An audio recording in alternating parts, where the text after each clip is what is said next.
Mesdames et messieurs, bonjour à toutes et à tous, bienvenue dans un nouveau numéro d'En Roue Libre, épisode spécial cyclisme féminin parce que la saison s'annonce très fort sur les antennes de Pix Plus Sport. On a un très très beau programme, on a déjà pu suivre les présentations d'équipes sur l'Omloop et Newsblad en compagnie de James Hotwart et puis on est parti cette semaine avec Oettingen, bien sûr le 12 mars, on aura le Trofeo Alfredo Binda le 16 mars avec une grosse start list. Il y aura à travers les Flandres le Grand Prix de l'Escaut, la Flèche Brabançonne, des Flanders classiques évidemment au rendez-vous. Et puis tout au long de l'année, encore pas mal de rendez-vous jusqu'au Baloise Ladies Tour. Ce sera du côté du mois de juillet. Un épisode spécial cyclisme féminin donc. Et donc forcément, on a des invités pour pouvoir en parler du mieux possible. Et aujourd'hui, pas de Fred Amorizon, mais on a quelqu'un qui connaît très très bien le cyclisme féminin. C'est Julien Gilbert. Bonjour Julien. Bonjour Gordon, bonjour tout le monde, bonjour à toutes et à tous. Et content d'être là pour préfacer cette saison féminine qui s'annonce passionnante. Oui, qui s'annonce passionnante, c'est clair. Et d'autant que tous les invités ici ont presque un point commun, c'est le teint bronzé d'ailleurs, puisqu'il a fait très très beau cette semaine. Notre invitée, pour venir représenter vraiment les couleurs de la Belgique, elle n'a pas pris son maillot, mais elle a été l'une des principales protagonistes à l'occasion de l'hiver sur Pix Plus Sport. On l'a suivie et puis elle est allée chercher ce formidable maillot de championne de Belgique.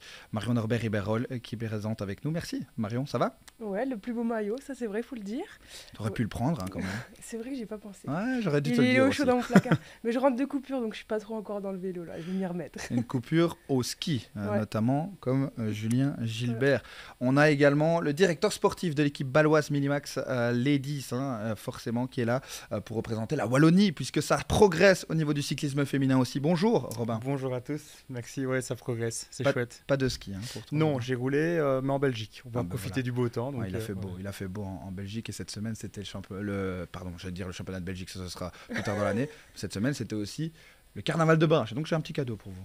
J'ai un petit cadeau. Ah. Bah ouais, je suis venu avec un petit cadeau, un petit présent, les amis. On a Pour bien vous fait de venir. porter bonheur, Julien pour toutes tes futures rédactions, Marion pour la saison route, bien sûr, et aussi Robin pour toutes les filles que tu Merci. accompagnes. Donc, une petite orange sanguine pour Robin, Merci bien. petite orange sanguine Merci pour beaucoup. Marion, et la dernière pour Julien. Tu l'attrapes ?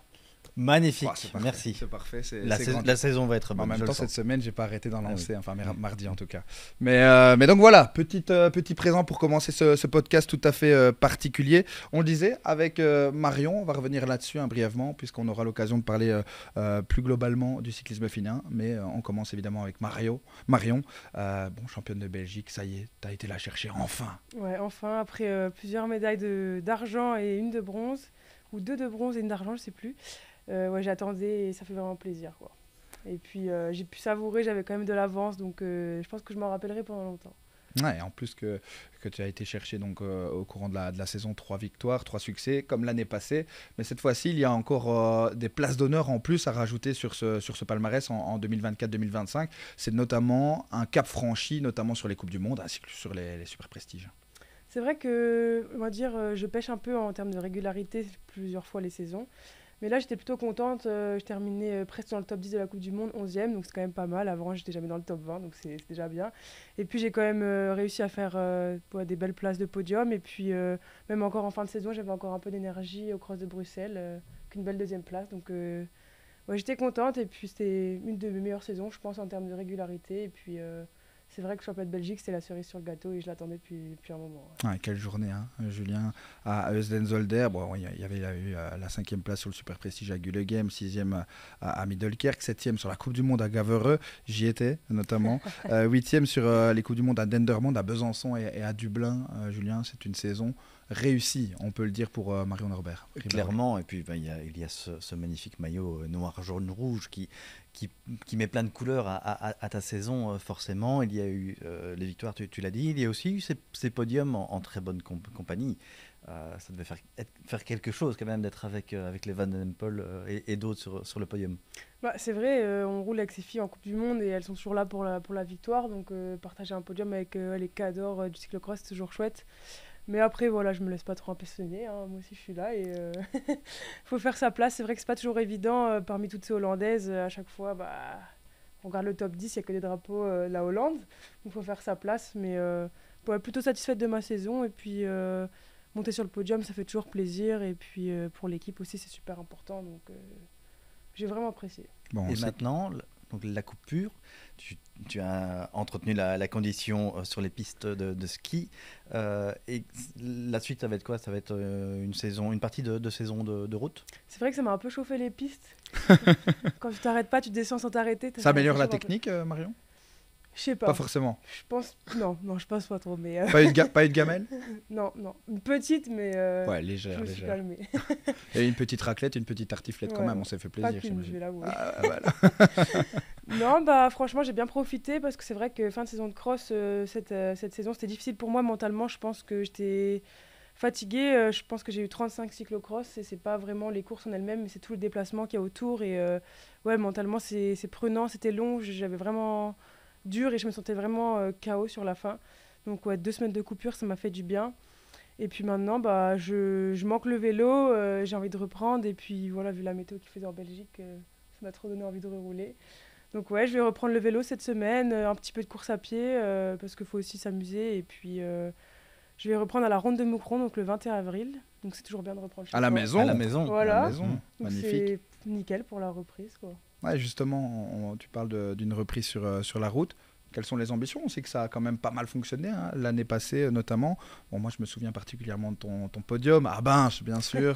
Bon, tu devras y revenir à Binche hein, cette année, avec peut-être encore d'autres ambitions. Mais quelles sont les ambitions sur la route pour la saison 2025 à C'est venir? vrai que je me suis encore pas posée pour vraiment poser les choses, pour être honnête. J'ai eu mon entraîneur au téléphone. Mais les chronos, bah, malheureusement, il y a le Tour de Bretagne qui a été annulé. Donc c'était le premier test pour moi sur un chrono là-bas. Donc il me semble que j'ai pas de course au programme avant le championnat de Belgique de chrono. Donc je pense que ce sera une grosse préparation à la maison. Et puis aller faire la reconnaissance, c'est à Brascat normalement cette saison. Mais j'ai quand même des ambitions personnelles sur certaines courses. Je sais que je roule Antwerp-Porte-Épic, là, ça c'est vraiment des courses super chouettes, on peut s'amuser. Et puis championnat de Belgique, c'est toujours un objectif, et en plus c'est à Binche. Ouais. Pourquoi pas faire une reconnaissance? Ça me fera plaisir. Ouais, pourquoi pas, mais pourquoi pas. On pourrait peut-être organiser ça avec un petit reportage. Hein. Mais j'ai toujours un peut-être objectif dans ma tête sur la route, c'est m'amuser. Voilà, moi j'aime bien aller en échappée parce que parfois je trouve que les courses sur route, c'est un peu long. Je mets le compteur en veille parce que j'ai l'impression qu'il y a déjà 100 km, mais il n'y en a que 50, donc c'est un peu long. De notre côté, à l'antenne, ça va, on prend les courses plus ou moins à 70-80 km de l'arrivée, donc c'est bon. On n'a pas ce Voilà. souci-là. Mais c'est vrai que parfois c'est un petit peu long à se mettre en route par rapport au cyclocross qui est vraiment 1 heure à fond et direct dès le départ, on est à bloc. Donc c'est sûr que sur des courses voilà, plutôt type classique où il y a des pavés ou des petites bosses, on s'amuse plus. Mais j'espère surtout encore progresser, ça c'est super important pour le cyclocross. Il faut que je vois mon programme avec l'équipe. Pour l'instant, j'en sais pas vraiment plus que ce que je sais maintenant, quoi. On verra. Donc, tu es du un coup. peu la Peter Sagan du vélo féminin. Peter qui s'ennuyait un peu sur la route et qui régressait Il l'a son dit à passé. plusieurs reprises, Oui, à hein. plusieurs Il avait dit reprises. à Surtout que plusieurs les courses féminines commencent à être de plus en plus longues. Donc, Et dangereuse aussi, c'est vrai, c'est vrai. avec un niveau qui augmente évidemment. Et on aura l'occasion d'en parler. D'ailleurs, Robin, tu as suivi un petit peu la saison cyclocross de Marion? J'ai suivi Brièvement. très vaguement, très brièvement. Je suis plus axé sur la route. Mais c'est vrai que, allez, on le suit sur les réseaux et le cyclocross, c'est vraiment une discipline, je veux dire, plutôt du nord du pays. Donc quand on a une Wallonne en plus qui est championne de Belgique, c'est toujours sympa. Ouais, c'était quelque chose de magnifique. On termine rapidement cette petite page. Julien, s'il y a quand même quelque chose à améliorer, on a la sensation. Je suis obligé d'y venir. Hein. C'est le départ. Ouais. Julien, on est d'accord. Clairement, oui. Mais j'ai envie de dire qu'on est un peu habitué maintenant aux courses-poursuites de Ouais. Marion. Elle est tellement forte là-dedans, mais il va Remontada. falloir à un moment donné inverser la tendance, non Marion? C'est vrai que c'est un gros problème que j'ai rencontré cette saison. Et je suis toujours un petit peu en questionnement parce que je pense que je me mets beaucoup de pression et des fois je veux sûrement peut-être trop bien faire, donc c'est pas évident, mais j'ai une sensation en fait de stress avant le départ et j'ai comme les jambes coupées, donc c'était un petit peu nouveau pour moi cette saison. Donc voilà, j'ai travaillé beaucoup mentalement avec un psychologue, un coach mental, j'ai fait de l'hypnose, beaucoup de choses, mais je pense que c'est un travail à long terme. Et puis je pense que la confiance en soi, c'est aussi le plus dur de mon côté, parce que à l'entraînement, il y a même des supporters à moi qui ont assisté à l'Ictart dans le fameux bois, et ils m'ont dit mais comment tu peux battre tout le monde sur le départ à l'entraînement, une Alvarado, et puis au départ être complètement largué. Et c'est vrai que c'est jamais pareil l'entraînement et la course, mais j'espère vraiment travailler parce qu'à l'entraînement j'en fais et ça se passe très bien. Et ouais, je pense que c'est plutôt dans la tête, on va dire. J'ai énormément de stress à gérer. Puis en fait, c'est une sensation qui, au bout d'un tour, ça s'en va, et là je me sens bien. Donc je suis un petit diesel qui a du mal à se mettre en route. Je l'ai Mais souvent je dit sais- ça d'ailleurs. Hein. Je sais Marion que c'est un la gros diesel. point à travailler. Je sais que c'était le nerf de la guerre cette saison. Intéressant en tout cas de savoir que tu mets des choses en place, de l'hypnose, tu en parles, le suivi évidemment qui est très très important pour pouvoir combler ce genre de pépins-là. Un suivi que doit faire un directeur sportif aussi. Robin, tu es donc directeur sportif de l'équipe baloise Minimax WB Ladies, WB Ladies comme on peut le dire aussi. Une équipe présentée à Namur avec une belle évolution, c'était il y a un mois la présentation, une belle évolution depuis sa création en 2021 puisque vous êtes près de 60 coureuses maintenant dans l'effectif. On a d'abord commencé l'équipe avec seulement une équipe élite, U23 élite. Puis on s'est dit, on va prendre un échelon plus bas, on va prendre les juniors. Et puis finalement, on s'est dit, pourquoi pas. En fait, on arrivait en junior, les filles avaient un peu du mal au niveau du développement. On s'est dit, on va les prendre directement dès les cadettes. Donc ça fait du monde, on en a presque 60. Mais au moins, on peut les former comme on veut. Et quand elles arrivent à l'échelon U23 élite, on sait d'où elles viennent et on sait comment on les a formées. Donc pour nous, c'est très important. Ouais. Ouais, Julien, tu as évidemment écrit pas mal de petits papiers, notamment sur cette équipe. Je ne sais pas si tu étais présent à Namur. J'étais bien évidemment présent avec Robin qui faisait l'animation et la présentation de manière parfaite. Paraît-il que j'ai des soucis à me faire. Oui, voilà. Oui. Soigne ta place, attention. Mais moi, j'ai vraiment été surpris par le noyau très large de cette équipe et de cette évolution rapide en quelques années. C'est un peu à l'image du vélo féminin qui est en plein boom depuis plusieurs saisons. Et je pense que vous avez 17 cadettes francophones. Oui, en fait, on a cette année 17 cadettes wallonnes. C'est un peu le but de notre projet, c'est d'emmener des jeunes wallonnes au plus haut niveau. Donc, cette année, on a eu 17 cadettes, c'était top. Sur 18, c'est ça. Oui, c'est ça. Donc, c'est quand même énorme. C'est énorme.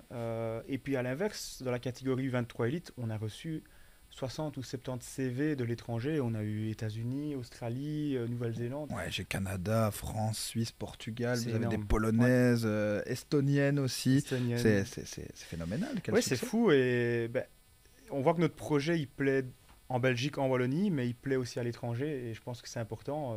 La communication porte ses fruits sur les réseaux, donc c'est chouette. Alors évidemment, le nerf de la guerre, c'est l'argent aussi. Un budget, certes, qui ne permet pas à cette équipe de pouvoir rivaliser avec les toutes grandes armadas. Donc forcément, un calendrier qui est adapté aussi à cela, puisque le niveau n'est pas toujours tout à fait présent. Mais on essaie quand même de jouer entre pouvoir s'amuser sur les courses nationales, participer à de grandes épreuves pour aussi prendre de l'expérience, Robin. Tout à fait.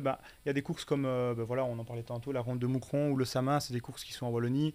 On veut être là, on veut montrer le maillot en Wallonie et on s'est défendu pas trop mal malgré la malchance au Samin. Mais c'est vrai que on doit rester aussi à notre place et vaut mieux aller faire peut-être une ou deux Coupes de France à notre niveau plutôt que d'aller sur des très grosses courses et avoir du mal à rivaliser avec les plus grosses structures. Oui, je pense que c'est Ludivine Orion qui fait partie aussi de cette équipe, ancienne double championne de Belgique sur la route, et je lui demandais quelle est l'évolution de cette équipe, est-ce qu'il est possible de monter à l'échelon continental ou plus haut, et elle avait répondu on y va pas à pas, ça ne sert à rien par exemple d'aller à la Flèche Wallonne et de ne plus avoir de cyclistes en course après le premier passage au mur de Huy. Donc il faut vraiment être certain de son niveau et savoir où on va. C'est sûr, on a envie de passer à l'échelon continental, on en discutait tout à l'heure. On a par exemple Manon Vianne qui est junior 2, qui a des grandes chances d'aller au championnat du monde. C'est d'ailleurs au sein de l'équipe junior où il y a le plus de qualité. Tout à fait. Et le problème des filles comme Manon, je pense que si on n'a pas une structure plus haute à lui proposer, elle va s'en aller. Et elle a raison. Si elle a la chance de pouvoir aller dans des plus grosses structures, elle doit le faire. Donc on a envie d'avoir cette équipe continentale, mais il faut le budget. Et surtout, il faut les filles. En effet, on ne peut pas passer au premier mur de Huy et ne plus en avoir une seule. Ça, c'est pas possible. C'est clair. Marion, toi, tu es du côté de la structure avec les frères Rotov, mais voir un projet comme ça en Wallonie, c'est magnifique. On parlait de cadettes. 17 cadettes francophones wallonnes sur 18. C'est l'avenir qui se prépare et finalement on peut être presque sûr, et je ne pense pas me tromper en disant que ce sont des coureuses comme Marion Norbert-Riberol, comme Lotte Kopecky, comme d'autres coureuses qui créent des vocations. Ça doit faire plaisir de voir que ça bouge en Wallonie pour le cyclisme féminin. Ouais, c'est énorme. Et puis je reviens sur ce que tu as dit, c'est vrai que aller courir peut-être des courses où il y a un niveau pas forcément qui est moins bon mais un peu plus bas, c'est aussi pour les filles les mettre en confiance, parce que aujourd'hui, tu prends le départ, tu finis pas la course, t'as pas forcément envie d'aller plus loin ou de continuer. Aujourd'hui, tu prends une course où peut-être c'est un niveau en dessous, mais tu vas plus t'amuser, peut-être aller dans l'échappée, te montrer à l'avant. Donc je pense que ça va motiver encore plus les filles en fait. Et moi, je pense que c'est aussi, au niveau du budget, c'est pas forcément facile parce qu'à cet âge-là, on arrive aussi à un moment où il faut peut-être choisir entre l'école et puis devenir son métier. Donc on se dit, bon, qu'est-ce que je fais? Est-ce que je peux gagner du vélo ma vie? Est-ce que je reste à l'école? Qu'est-ce que je fais? Donc c'est vrai que j'espère que voilà, peut-être la Wallonie va un petit peu aider pour donner encore plus de moyens. Et... L'appel est fait, c'est Marion Norbert-Barol qui s'en charge, hein, Robin, pas mal. C'est vrai, je vois que même dans certaines régions, même des filles me disent ouais, on finit l'école à 14h et on va s'entraîner. Je pense que c'est même au niveau de l'école au plus jeune âge qu'on peut avoir des accès quoi, pour vraiment se donner. Et voilà, 17 cadettes sur 18, c'est quand même un beau résultat. Quand même. Ouais, c'est tout un à beau fait. nombre. Ouais. Et Non, on n'insistera jamais assez sur l'importance de la base de la pyramide. En Belgique, on a beaucoup de chance d'avoir une phénoménale Lotte Kopecky, double championne du monde, qui crée des vocations chez les jeunes, parce que c'est un exemple, c'est un modèle, mais s'il n'y a pas de structure pour accueillir les jeunes coureuses qui veulent pratiquer ce sport, on n'avance pas. Et en Belgique, je le disais, on a beaucoup de chance avec Lotte, mais derrière, il y a quand même un énorme fossé entre le niveau de Lotte et de toutes celles qui suivent. Il y a des jeunes très, très prometteuses, mais en ayant une base élargie, ça permettra peut-être dans quelques années d'avoir une belle relève. Oui, un gap, une différence qui tout doucement semble se combler, hein. On voit pas mal de talents émerger et pourquoi pas dans le futur une coureuse wallonne issue de l'équipe bâloise. On imagine que c'est évidemment l'objectif. Je pense que l'équipe sera d'ailleurs du côté du trophée Alfredo Binda en Coupe des Nations chez les jeunes. Chez les jeunes, ouais. Avec Manon Vianne. Avec Manon Vianne. La Bourletti. Ouais, vient de ma région. Je pense qu'elle a fêté le carnaval à Bain. Je ne l'ai pas vu. Par contre, va. j'ai croisé un certain Clément Orny. Toujours très sérieux, hein. Il était camouflé de la tête aux pieds pour ne pas prendre froid. Et il avait son maillot de champion de Belgique, lui? Il est même venu porter mes oranges. Oh. Ouais, j'ai été les chercher dans son sac, les oranges là. Donc ouais, non, c'est clair qu'il y a encore pas mal de belles choses à faire. Et vous avez évidemment beaucoup de mérite avec Ludivine, avec Luc Main aussi, qui dirige cette équipe-là. Bon voilà, je pense qu'avec la page Marion, avec Robin, on a le cyclisme wallon qui est bien représenté ici, hein, très clairement.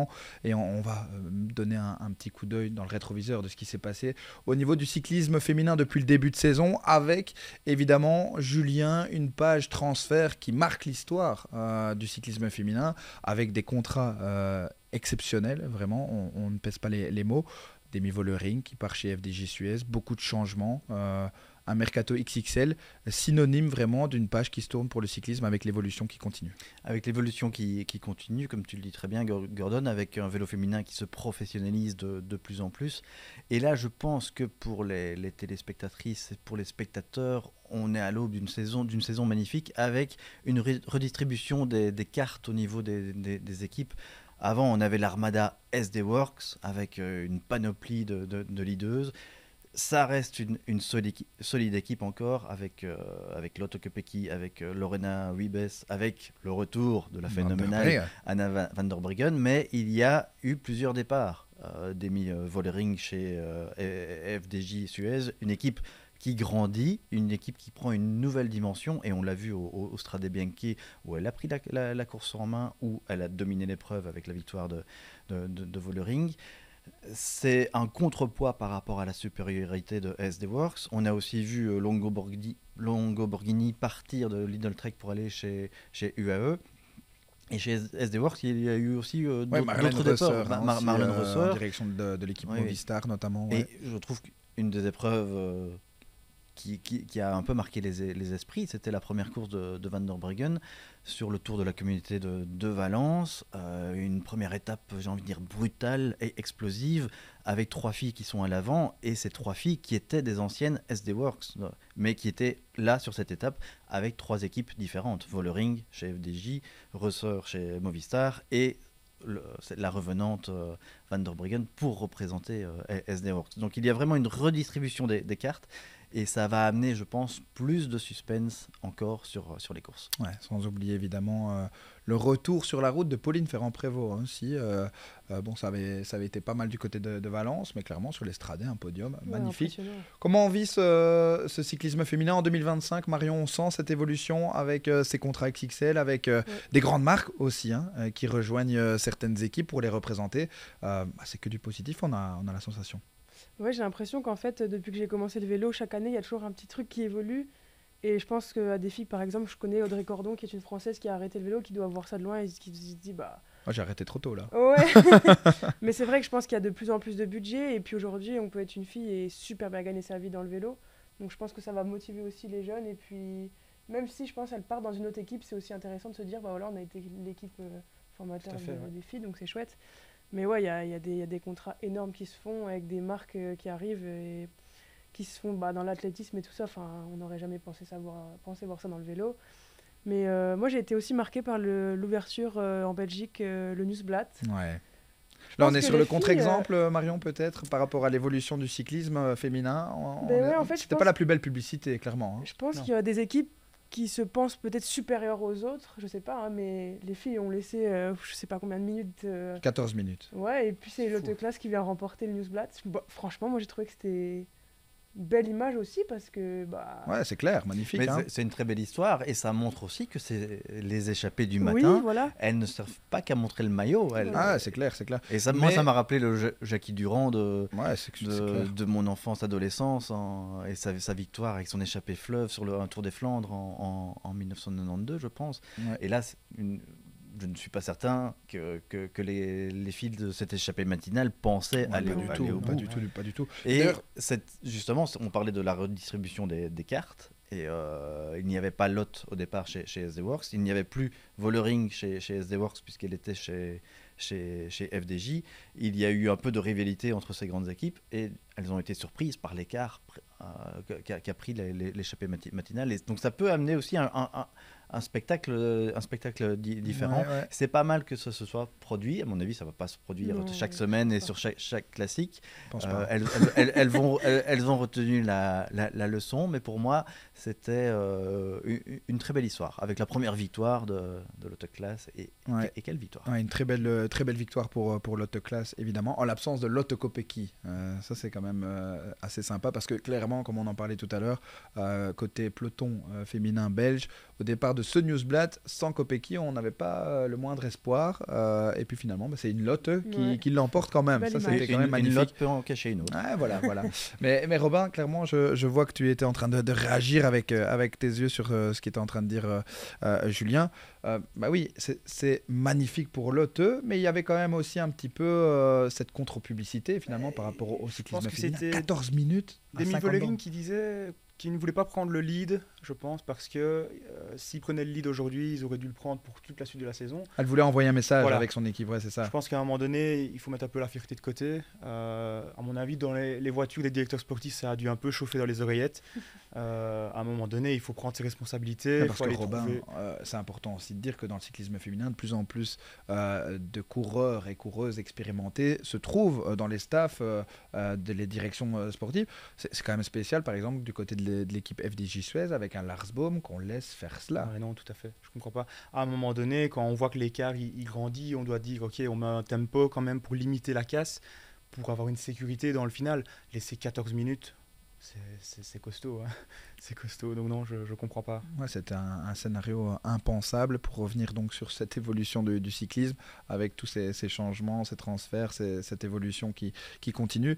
La question pour Robin, c'est justement, voilà, on l'a bien compris, FDJ Suez, Vollering, on parle de Juliette Labousse chez les Françaises, l'envie de gagner le Tour de France, une course aussi qui est revenue depuis quelques années et qui fait en sorte que tout ça prend de l'ampleur. Ça attire évidemment des sponsors, mais du côté d'une petite équipe comme la tienne, comme la vôtre, l'équipe baloise Minimax, Voilà, comment ça se passe avec les petits sponsors en Wallonie? Comment, je vais dire, les sponsors qui doivent investir dans le vélo pour que ça puisse fonctionner, comment on fait pour pouvoir les attirer? Donc en fait, moi, c'est ma deuxième partie dans l'équipe. Donc principalement, je suis entraîneur et puis je gère la partie sponsoring et puis de temps en temps directeur sportif. Et animateur aussi. Beaucoup de choses. On est une petite structure, mais il y a beaucoup de choses à faire. C'est important aussi de souligner que malgré ton jeune âge, hein, on est plus ou moins de la même génération. Robin a aussi été un très bon coureur.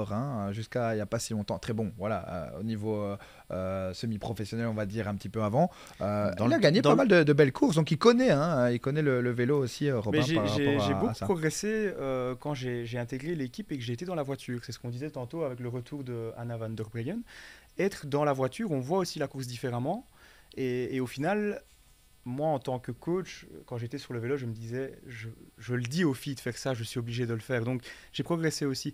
Mais c'est vrai que pour revenir à la question des sponsors, il faut présenter le projet. Après, on a un projet unique en Wallonie, donc je vais dire que c'est un peu plus facile à le présenter. Mais par exemple, Minimax, c'est eux qui nous ont contactés. Donc, ils se rendent compte que le cyclisme féminin est en plein boom, en pleine évolution. Et eux, ils se disent, ben voilà, c'est une opportunité de mettre notre image en avant et ils sont, on l'a vu à la présentation, ils sont motivés à fond pour le futur. C'est un partenariat à long terme? Ah oui, eux ils disent clairement c'est sur du long terme, c'est notre équipe presque, donc allez, ils se sentent impliqués dans le projet, c'est super chouette. Ouais, c'est super important évidemment de le souligner, heureusement, sans oublier tous les bénévoles aussi qui travaillent dans ces équipes, sans oublier bien sûr tous les organisateurs en Belgique et ailleurs qui ont d'ailleurs parfois connu des moments un petit peu compliqués en ce début de saison. On n'est pas toujours maître de son propre destin, il y a aussi le hasard qui peut venir se mettre, je pense notamment à ce qui a pu se passer en Espagne, notamment en Italie, etc., aussi en France, mais clairement important de mettre en avant, Julien, tous les acteurs, parce qu'il y a les coureurs, il y a les coureuses, et puis il y a tous ceux qui font en sorte que la machine puisse tourner correctement. Il y a une machine dont on ne sait pas si elle court, ou en tout cas si elle tourne très très bien, mais on n'en doute pas, puisqu'elle est en pleine préparation. C'est Lotte Kopecky, c'est le sujet de notre conversation aujourd'hui, en même temps que l'on préfacera donc les courses qui arrivent sur Pix Plus Sport. Une Lotte Kopecky dans une équipe SD Works, j'ai envie d'entendre Marion là-dessus, qui choisit de faire beaucoup moins de courses que les autres années, un programme au niveau des classiques moins intense que les autres années. On sera du côté de Milan-San Remo, première édition depuis de nombreuses années pour la Primavera, côté féminin. Et puis on aura Gand-Wevelgem à travers la Flandre, le Tour des Flandres, l'Amstel Gold Race, Liège-Bastogne-Liège, et ce sera tout jusqu'au Tour de France. Alors, forcément, le Tour de France, on se souvient de son podium, Marion. Elle avait surpris un petit peu tout le monde, avec notamment ce top 10, cette 6e place, je pense, au sommet du col du Tourmalet. Marion Norbert-Héberol, Demi Vollering qui s'en va chez SD Works, Anna van der Breggen qui reprend du service. On sent un petit peu le truc venir. Et puis, elle ne l'a pas caché. Lotte Kopecky veut aller gagner le Tour de France. Est-ce que c'est possible? C'est le sujet du débat. Je pense que chez les filles, c'est pas vraiment comme chez les hommes où il faut avoir un gabarit vraiment limite anorexique pour gagner le Tour de France. Parce que c'est vrai qu'il faut en parler de ça aussi. Il y a beaucoup de filles qui veulent maigrir, mais ça sert à rien en fait. Quand on voit tous les watts qu'elle développe, moi je pense qu'elle peut le gagner ce Tour de France. Et puis c'est vrai que c'est assez bizarre dans son programme. On voit qu'elle n'a pas forcément de course de préparation, mais elle va direct rentrer dans le grand bain. Et j'ai pu déjà la croiser plusieurs fois, même en Espagne. Moi, c'est du côté de Xabia. Et là, je sais qu'elle est à Saint-Croix-Ferrat, donc je pense qu'elle fait un petit peu de l'altitude dans les chambres. Je crois qu'il y a ça là-bas. Ah ouais. Donc je pense qu'elle se prépare vraiment et qu'elle sait ce qu'elle veut. Et puis voilà, double championne du monde, je pense qu'elle a déjà fait sa place dans le peloton. Et peut-être qu'elle aura plus de place dans l'équipe en voyant Vollering qui est parti. Parce que c'est vrai que je pense que c'est difficile d'avoir tant de leaders dans une seule équipe. Et là, l'équipe va peut-être tourner un peu plus autour d'elle. Mais ouais, je suis curieuse de voir ce qu'elle va donner parce que faut être direct sur les grandes courses comme ça, avec un programme un petit peu plus réduit. Ça me fait penser à Remco Evenepoel qui arrive. On le voit jamais, il s'entraîne et il arrive et il gagne, quoi. Donc, ça, lui, il fera son retour sur la flèche Brabantse notamment. Robin, ça peut le faire, Lotte Kopecky sur le Tour de France. On vient de parler de l'évolution du cyclisme féminin, du retour de Pauline Ferrand-Prévot, d'Anna van der Breggen qui sera là pour l'épauler, de cette équipe FDJ Suez aussi qui a investi pour gagner le Tour de France à la maison avec Demi Vollering. Ça paraît compliqué quand même, mais on a le mérite d'oser. Ça va être compliqué. Maintenant, en effet, je pense que physiquement, elle est capable de le faire. Mais quand je regarde un peu le parcours, les 4 dernières étapes, ça va quand même être du costaud. Je pense qu'on est sur une étape de montagne, puis c'est accidenté, mais c'est quand même 160 km, c'est long. Et puis 2 étapes de montagne. Je pense que si elle s'accroche les 2-3 dernières étapes, l'accidenté, la montagne, peut-être qu'elle tiendrait, mais elle va peut-être craquer quand même sur le final. Elle va pouvoir s'amuser en tout cas dans les premières étapes, mais effectivement après on sera avec une arrivée du côté après la descente du col du Granier, on aura une arrivée au sommet sur le col de la Madeleine et puis un final aux Portes du Soleil. Il y a un très beau programme pour le Tour de France. Julien, la question elle est la même. Est-ce que Lotte Kopecky a raison? Je la change un petit peu d'ailleurs. Est-ce que Lotte Kopecky a raison d'axer vraiment sa préparation sur le Tour de France? Oui, clairement. Je pense. C'est un petit peu la dernière course à cocher parmi tout son palmarès. Elle a presque tout gagné. Elle a presque tout gagné et c'est ce qu'elle disait en début d'année à la présentation de son équipe dans son interview. Elle n'aime pas trop la routine. Donc là, elle a gagné déjà beaucoup de courses dans son terrain. Et là, son premier objectif, ça va être Liège-Bastogne-Liège, qu'elle n'a pas encore gagné. Donc elle change un peu son programme, elle va décaler, je pense, son pic de forme. Elle sort aussi de saisons très, très riches et très denses, notamment avec les Jeux Olympiques. On sait qu'elle fait tout, elle fait la piste aussi, Lotte, elle va dans tous les sens. Elle fait plus trop de cyclocross. Non, on n'a pas vu ça fait un moment. Oui. Ça fait un pas moment. vu élaboré. Une des dernières fois, c'était au championnat de Belgique de Middelkerke, je Il me pense, il y a semble. quelques années. Vous l'avez fait podium. Ouais. C'est vrai. Donc, mais je pense qu'elle fait bien de se mettre de nouveaux objectifs. Il ne faut pas oublier qu'elle a fait, vous l'avez dit, 2e déjà d'un Tour de France, 2e aussi l'an passé du Tour d'Italie, mais sans préparation spécifique par rapport à une épreuve par étape aussi longue. C'est pas aussi long que chez les hommes, mais ça reste très long. On a fait étape, ouais. Je pense que là, elle met toutes les chances de son côté en changeant sa préparation, en adaptant son programme. Et c'est comme ça qu'elle va savoir si elle peut, oui ou non, un jour gagner le Tour de France. Donc je pense que c'est un bon choix. Je pense qu'elle a les atouts pour le gagner. Ça ne va pas être facile parce qu'il y a une sérieuse concurrence. Avec Vollering qui va être revancharde par rapport à ces 4 petites secondes de l'an passé. Elle a perdu le Tour de France pour 4 secondes. C'est vrai qu'on parle toujours de l'épisode mythique entre Lemond et Fignon et ces 8 secondes. Et 20-30 années après, on en parle encore. Mais là, c'était 4 secondes. C'était rien du tout. Alors oui, il y avait les circonstances de course. Il y avait sa chute et son combat pour revenir. Cette course-poursuite, un peu comme Marion au départ, au départ des cyclocross. Doma va vouloir conserver son titre. Il y a le retour de Pauline Ferrand-Prévot qui revient. Pourquoi? Pour gagner le Tour. Elle l'a annoncé. Sur les 3 ans. Au départ, elle disait je veux le gagner tout de suite. Et puis j'étais du côté de la présentation des équipes en Espagne aussi. Et là, on a dit voilà, j'ai un contrat de 3 ans, on va essayer de gagner le Tour sur les 3 prochaines années. Mais quand on voit la Strade Bianche, elle est là. Elle est là. Mais sur les 3 ans, oui, et je pense que pour Lotte, Kopecky, pas classe, attention, il y a aussi cette perspective de voir pour plusieurs années. Elle était d'ailleurs très prudente dans son interview à la présentation de l'équipe à Anvers. Elle disait oui, elle a des ambitions, mais elle reste prudente par rapport à ses chances de victoire. Ce sera une découverte d'aborder le Tour de France dans ces conditions-là, avec cette préparation-là. Ouais, mais New Adomac, elle est tombée sur les stradés. Bon, ça devrait aller. Elle pourra normalement aller remettre son titre en jeu à l'occasion du Tour de France. Ben oui, Lotte Kopecky pour aller chercher le Tour de France, mais la concurrence, elle est rude, Marion. Ouais, il y a du monde. Et puis, c'est vrai que cette nouvelle équipe FDJ qui ont, voilà, on va dire, qui vont faire grandir l'équipe autour de Vollering avec Juliette Labousse. Il y a aussi Evita Music. Ouais, c'est du c'est costaud. Des filles avec qui j'ai roulé en équipe de France pendant des années que je connais très bien et qui ont toujours eu des talents de grimpeuses. C'est Team UAE chez les messieurs, en fait, FDJ Suez à l'heure actuelle. Ouais, vraiment. Et puis, je pense qu'elles vont se préparer pour faire une équipe de tueuses. Mais en fait, quand on regarde, si vous prenez par exemple 10 équipes, dans toutes les grosses équipes, il y a une tueuse dans chaque équipe. Donc, ça va être, je pense, un Tour de France. Je pense qu'il est sans contre-la-montre en plus cette année, donc peut-être qu'il va se jouer un petit peu différemment. Bon, on est bien d'accord, en tout cas, tout le monde ici pense que... Non, on sent que chez FDJ, ils ont vraiment recruté toute une équipe autour de Vollering. Il y a aussi l'aspect ambiance dans l'équipe. Oui. C'est important. Est-ce que rouler presque tout le temps pour Vollering, à un moment donné, ces équipières vont pas se dire moi aussi j'ai envie d'avoir ma carte. C'est clair. Hein. Est-ce C'est que ça va clair. pas Des créer un Juliette peu de tension Labrousse, Music, tu en parlais, ouais. Je pense qu'on va peut-être leur dire, écoute, toi, tu auras ta chance sur la Vuelta, par exemple. Je pense que c'était Evita Music qui avait fait une Vuelta incroyable. Ouais, donc, c'est juste. je pense qu'on peut arriver à dire, voilà, par exemple, Juliette, tu peux prendre tes opportunités là-bas, Demi là-bas, et puis Evita là-bas. Je sais pas trop comment ça marche, mais... Ouais, on a la sensation en tout cas que c'est mieux que le Tour de France soit coché le plus rapidement possible pour cette équipe FDJ Suez pour que les autres coureuses puissent aussi avoir leur chance plus tard. Le Giro aussi, donc... Il y a le Giro aussi. Et ce serait la première victoire d'une équipe française sur le Tour de France depuis des années. Je pense que c'était l'équipe Z à l'époque. Ouais, tout à fait.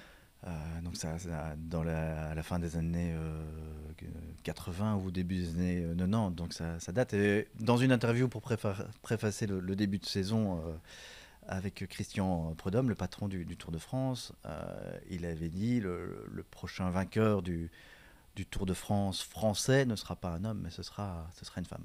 Ouais. Donc il y a toute cette jeune génération chez les filles, les jeunes grimpeuses dont tu parlais, qui arrivent, et il y a sans doute plus de chances pour l'instant d'une victoire française sur le Tour de France femme. Attention, parce que chez les messieurs, ça arrive aussi. Avec le petit, les générations sont compliquées. Hein, pour toutes les jeunes pépites, quand il y a un Tadej Pogacar qui est présent, c'est presque mission impossible. J'ai d'ailleurs adoré, puisqu'on est en plein dans le cyclisme féminin, la belle punchline. Hein, l'honneur qui a été attribué à Lotte Kopecky de Tadej Pogacar au moment de cette interview, hein, après l'Estradé. Le jour des droits de la femme en plus. Le jour des droits de la femme, effectivement. On lui a dit, pour recontextualiser, on lui a dit voilà, vous êtes le premier coureur à s'imposer avec le maillot de champion du monde ici sur la Piazza sur l'Estrade Bianche. Il a dit non, si je me souviens bien, l'année passée, Lotte Kopecky, elle s'est imposée avec le maillot de champion du monde. Voilà, il a remis les choses à clair. C'est un message important. C'est clair. Et je pense que quand il vient de stars comme ça marque. Ouais, c'est sûr. Et pour l'évolution du cycle féminin, c'est vraiment important. Ouais. D'autant qu'il est évidemment en couple avec une coureuse, hein, évidemment, qui roule chez AG Assurance aussi. Donc ça joue, c'est clair. En tout cas, on verra ce que ça va donner sur le prochain Tour de France. C'est encore assez long, on aura peut-être l'occasion d'en parler d'ici là. En attendant, sur les antennes de Pix Plus Sport, on sera donc le 12 mars avec Frédéric Amorizon. Je serai au commentaire du côté de Oettingen avec le début des retransmissions vraiment féminines sur les antennes de Pix Plus Sport. Mais ce qui nous intéresse le plus aujourd'hui, c'est ce Trofeo Alfredo Binda qui était à l'époque, hein, Julien considère un petit peu comme la Primavera des dames. Cette fois-ci, maintenant, il y a une sorte de petit doublon, mais la course garde son attrait, j'ai envie de dire. Elle garde son attrait et elle va être très intéressante à suivre justement parce qu'une semaine plus tard, il y aura cette première nouvelle édition de Milan-San Remo qui a été cochée, je suis sûr, dans l'agenda de plusieurs des grandes favorites. Trofeo Binda, c'est un parcours qui n'est pas facile, donc on va pouvoir tirer des enseignements par rapport à cette Primavera féminine, et le Trofeo Binda, c'est une très belle épreuve à épingler aussi à son palmarès, donc ça vaudra la peine de suivre cette épreuve. Marion, du côté de ton équipe, il y aura des chances de victoire là-bas? Du côté de mon équipe, je sais pas trop. Après, je sais que c'est un parcours qui grimpe quand même pas mal, et Yara Castelain est très forte, et puis sûrement Puck Peters qui sera au départ. Donc là, avec ses qualités de cyclocross, elle pourrait être en avant, mais je trouve que c'est aussi une belle image qui est maintenant Milan-San Remo pour les femmes, et j'en parlais lors de mon podium à Bruxelles, Lucinda Brandt, je disais bon alors, tu vas en coupure, tu vas au ski, tu fais quoi? Ah non, moi j'ai que 4 jours de coupure parce que voilà, j'ai coché Milan-San Remo dans mon calendrier, donc je pense que ça sera un bon test avant Milan-San Remo. Ouais, après ça, il y aura À travers les Flandres sur Pix Sport aussi le 2 avril. On aura aussi le championnat du monde des sprinteuses, hein, du côté du Grand Prix de l'Escaut, évidemment. Ensuite, on aura la Flèche Brabançonne le 18 avril. À travers les Flandres, Flèche Brabançonne, des courses qui peuvent correspondre à une Puck Pieterse qui, dans ce qu'on a vu sur l'Omloop et Newsblad, a été la seule à suivre Demi Vollering. Hein. Ouais, je sais que l'équipe lui ont dit voilà, après le championnat du monde.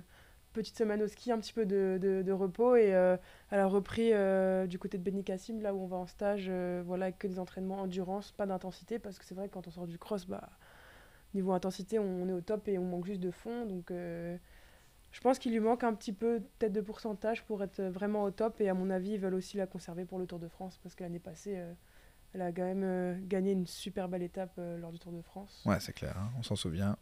Donc ça, C'était magnifique. c'est magnifique et je pense qu'ils vont quand même un petit peu la préserver pour arriver en forme là-bas. Ouais, tout à fait, tout à fait. Grand Prix de l'Escaut, ce sera sans doute encore pour Lorena Wiebes. Je pense Pas qu'elle sûr. sera au départ. Attention. J'avais aussi coché, mais Cool. en parlant avec Ludivine, elle me dit je ne pense pas qu'elle est au départ. My bad. En tout cas, je ne l'ai pas vu dans Mes ce programme n'a pas excuses. été annoncé, mais peut-être Charlotte Cole, ouais. Mais si Wiebes est au départ, je pense que sans aucun doute, elle sera C'est bien sur d'apporter la première place. nuance. Robin, tu as raison. Tu as raison. Lorena Wiebes, en tout cas, qui est là, du côté de cette équipe SD Works, la championne d'Europe, et qui va continuer à essayer d'aller chercher tous les petits emballages finaux, évidemment. Eh bien voilà, c'était une belle discussion avec vous tous. Qu'est-ce qui est prévu au programme, Robin, pour la suite? Ce week-end, on fait Trophée Obinda avec l'équipe junior, une très bonne équipe junior. Tu te déplaces alors? Tu vas là-bas? Non, pas de déplacement pour moi ce week-end. Et on a les élites qui vont sur les boucles de Seine-et-Marne avec une Léa Rondel qui a fait deuxième sur une Coupe de France. On y va clairement pour la gagne. Voilà. Les ambitions sont annoncées. Mais la gagne est jouable. Allez, on espère que ce sera le cas. Manon Vianne qui a été chercher un petit résultat aussi sur une épreuve nationale. Elle fait 5e ici ce week-end à De Clayt. Et on a Anthony qui vient faire 3e. Voilà. Donc, un beau chapeau. Ouais. Déjà une belle semaine, un beau début de saison pour l'équipe baloise Minimax. C'était un plaisir en tout cas de t'avoir avec nous. Marion, pareil, le ski c'est derrière. Maintenant, place à l'entraînement, on l'imagine. Et donc, on l'a bien compris, la ronde de Moucron à la maison pour le retour. Voilà, ce matin, je suis allée chercher, juste avant de venir ici, mon nouveau vélo service course, mes nouvelles roues, mes nouvelles chaussures. Donc, un petit Pokéball aussi. Oui, voilà. Faut penser à se nourrir. Voilà, je suis d'attaque et demain, c'est reparti.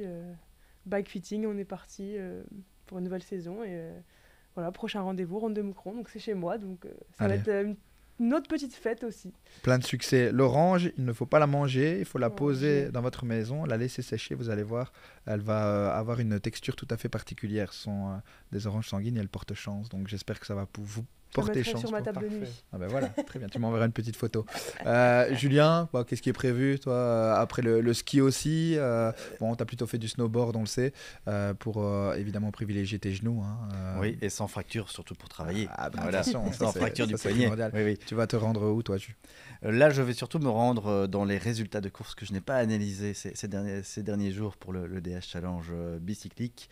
Et je vais me rendre surtout beaucoup devant ma télévision pour suivre Tirreno et Paris-Nice. Je pense que les prochaines courses, ce sera en présentiel, ce sera Nocquereux. Côté masculin, Édouard Claes en tête sans aucun doute, avec ses victoires en Espagne.